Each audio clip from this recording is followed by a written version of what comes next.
2 నెలలుగా వరంగల్ ట్రై సిటీలో వివిధ వ్యక్తులు తమ యొక్క బండ్ల సైలెన్స్ని మార్చి బుల్లెట్లని అత్యంత సౌండ్ పొల్యూషన్తో నడిపి ప్రమాదవశాత్తు పబ్లిక్కి భయపడే విధంగా నడపడం, అదేవిధంగా హాస్పిటల్స్ ఉన్న వాళ్ళకి ఇబ్బంది కలిగించడం, ఇట్లా ఎలక్షన్ కోడ్ వయోలేషన్ ఉన్నప్పటికీ కూడా దాన్ని వయోలేట్ చేసుకుంటూ నడపడంతో వరంగల్ సిపి గారి పర్యవేక్షణలో సార్ ఆదేశం మేరకు స్పెషల్ డ్రైవ్ కండక్ట్ చేయడం జరిగింది.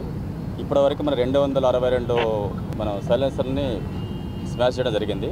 2023, 2024లో ఇప్పుడు 1192 సైలెన్సర్లు బండ్లు సీజ్ చేయడం, వాళ్ళకి కేసులు బుక్ చేయడం జరిగింది.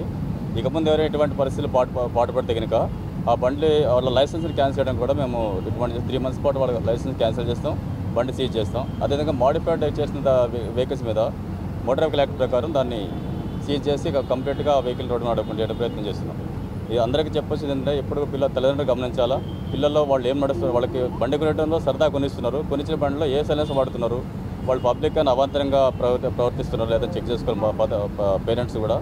అంటే మనది ట్రై సిటీ కాబట్టి ఎక్కువ కాలం ఉండటం వల్ల ఎక్కువ మంది యూత్ ఉన్నారు. ఆ యూత్తోని వీళ్ళు సరదాగా బండ్లు కొనిస్తారు తప్ప వాళ్ళు ఏం చేసి చూడట్లేదు, స్టంట్స్ చేస్తూ ఉన్నారు. వాళ్ళ ఒకసారి ప్రాణం పోయిన తర్వాత చేయగలదు ఏముండదు. తర్వాత చుట్టుపక్కల పిల్లలను భయభ్రాంతి గురి చేస్తారు పబ్లిక్ని కూడా. వాళ్ళకి ఒకసారి టబ్బీలు పడిపోతున్నారు వాళ్ళ సౌండ్స్కి, బుల్లెట్ సౌండ్ రావడం, తర్వాత పిస్టన్ ఒకేసారి రేజ్ చేయడం వల్ల జరుగుతున్నది.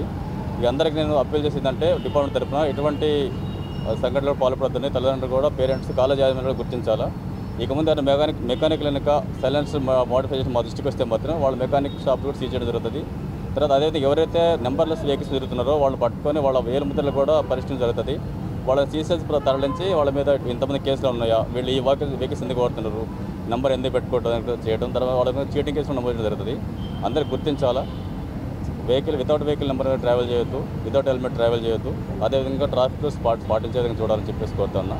ఇక ముందు ఎవరు కూడా సైలెన్స్ వెహికల్ని ట్రైస్లో తీసుకురావద్దని చెప్పి విజ్ఞప్తి చేస్తున్నాం.